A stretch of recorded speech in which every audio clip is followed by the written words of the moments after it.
Come one, come all, you're just in time to witness our Detroit Red Wings prospects update. Thank you to those in the previous Red Wings video who commented Eric Jelenosh. That was our comment section keyword for a chance to be featured in this one. If you want a chance for the next Red Wings video, hey, stick around to the end for that comment section keyword.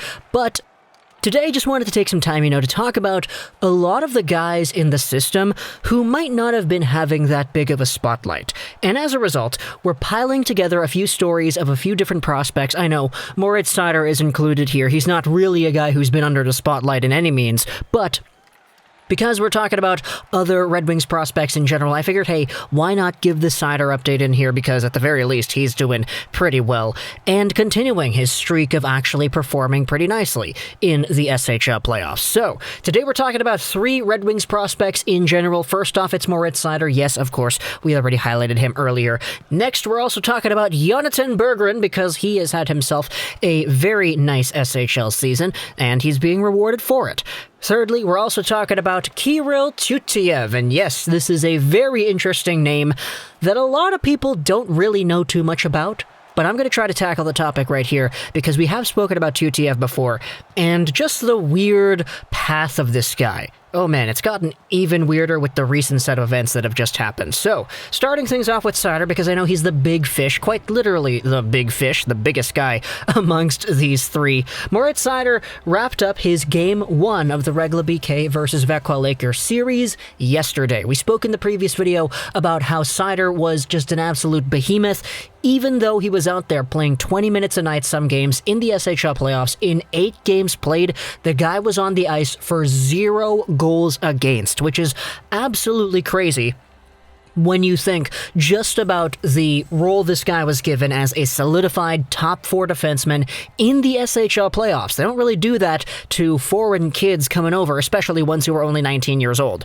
But Moritz Seider did that. He was doing really well defensively. He only had 3 points in 8 games played when we made that video, but he had himself another point in Game 1 against Växjö. He scored himself the only goal for the Regla BK. They lost 2-1, so they're down in the series 1-0, but Moritz Seider had himself a goal on what was a really weird, kind of, pinball-y kind of play. I'm going to say pinball-y, because when you have a pinball machine, you hit the pinball and it goes up and it bounces around a whole bunch of things. Yeah, that's kind of what Seider's goal was like. He pinched in extremely far down from the point.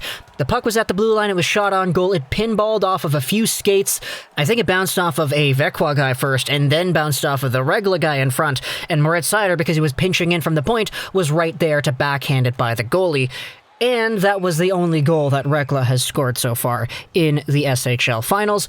It was scored by Moritz Seider himself. So he's at 4 points, 1 goal, and 3 assists in 9 games played now. So pretty good for him, actually getting on the board. Of course, we know there's more to Seider's game than just the point production. We literally made an entire video talking about that.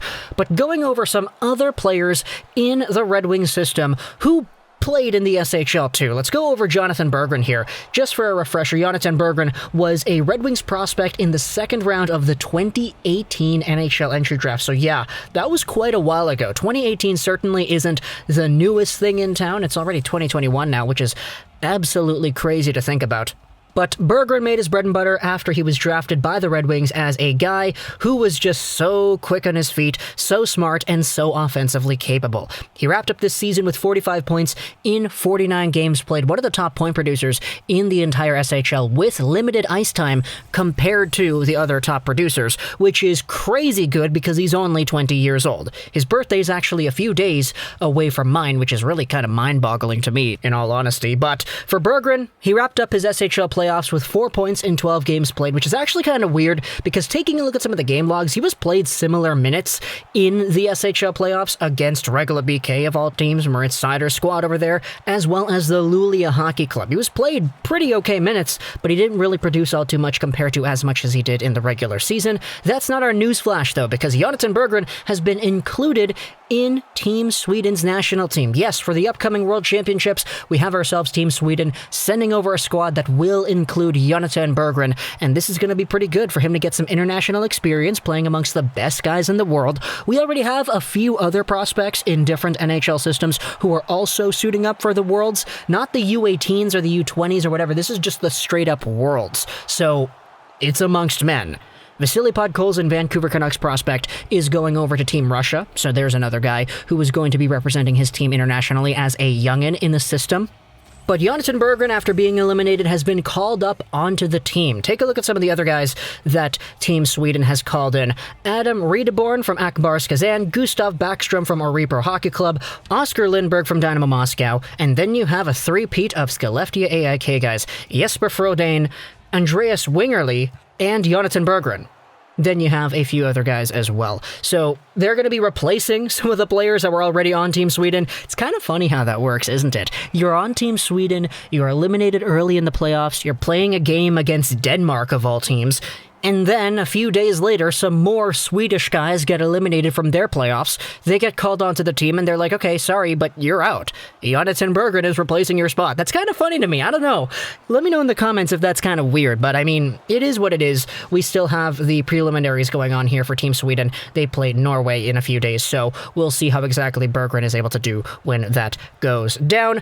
But the final prospect I wanted to talk about here in this video is Kirill Tyutyayev, and he is a very extraordinarily weird profile, and the reason for that is because he was a 7th round pick in 2019, so that's a late draft pick, and especially for a guy that was only drafted 2 years ago, as late as he was, that adds to the weirdness, the peculiarity of this entire prospect profile. Furthermore, the fact that he's listed as 5'9", 146 pounds, this guy is small. He's a left-wing center player, a forward born out of Yekaterinburg, Russia, who actually played a pretty good role in the Yunosk Minsk Belarusian Hockey Club. He had 32 points in 43 games played, the top league in Belarus, was a point per game in the postseason, and recently he just signed a contract to play with the Grand Rapids Griffins for a year.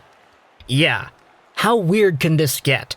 This is a guy who's coming over to North America after playing a few seasons up and down. He was in the MHL, where he was a pretty good point producer, point per game over there. In the VHL, the second pro league in the Russian hockey system, he was also a point per game there.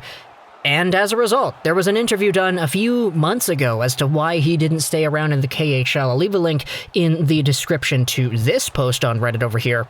Pretty much it's an interview done with Tyutyayev half a year ago, and in the interview he says, hey, I know I'm not really going to get much playing time if I stay with Avtomobilis Yekaterinburg in the KHL, so I'm going to go play in a lesser league and do well there, and I'm going to boost my own stock playing with these Belarusian guys.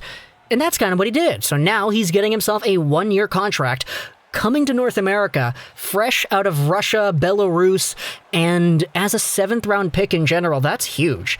Well, I mean, not huge. He's really small. He's 5'9". But the status of what he's accomplished at this point in his career is huge, because at the very least, a 7th round pick getting an AHL contract, that's a pretty big deal, especially for a guy who is only 20 years old.